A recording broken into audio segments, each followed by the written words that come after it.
Bharat England మధ్య 5 టీ20ల series చివరి దశకు చేరింది.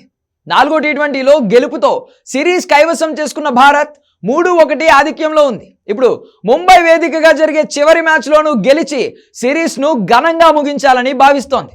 మరోవైపు ఇప్పటికే సిరీస్ చేజార్చుకున్న ఇంగ్లాండ్ 5వ టీ20లో గెలిచి వన్డే సిరీస్కు రెడీ అవ్వాలని పట్టుదలగా ఉంది. కాగా ఈ మ్యాచ్కు ఆతిథ్యం ఇస్తున్న ముంబై వాంఖడే స్టేడియంలో భారత్కు అద్భుతమైన రికార్డు ఉంది. ఇక్కడ ఆడిన 3 మ్యాచ్ల్లోనూ టీమిండియానే గెలిచింది. చివరిసారిగా 2023లో శ్రీలంకపై 2 పరుగుల తేడాతో ఈ స్టేడియంలో విజయాన్ని అందుకుంది. వాంఖడే పిచ్ ఎవరికి అనుకూలంగా ఉంటుందన్న దానిపై సర్వత్రా ఆసక్తి నెలకొంది.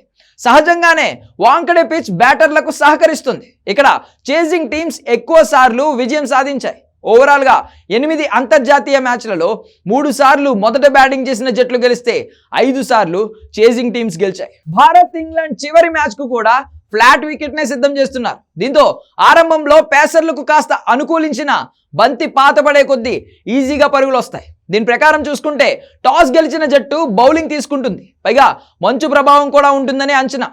బౌండరీ చిన్నగా ఉండడంతో హై స్కోరింగ్ మ్యాచ్గా చెబుతున్నారు. ఇక్కడ యావరేజ్ స్కోర్ 200 పరుగులుగా ఉంది. ఫ్లాట్ పిచ్ కావడం, బౌండరీలు చిన్నగా ఉండడంతో ఖచ్చితంగా బ్యాటర్లు పండుగ చేసుకుంటారు. ఐపీఎల్లో చాలాసార్లు 200కు పైగా స్కోర్లు నమోదయ్యాయి. నామమాత్రం మ్యాచ్ కావడంతో టీమిండియా కాంబినేషన్లో భారీ మార్పులు జరిగే అవకాశం ఉంది. బెంచ్ ఆటగాళ్లకు తుది జట్టులో చోటు ఇవ్వనున్నారు.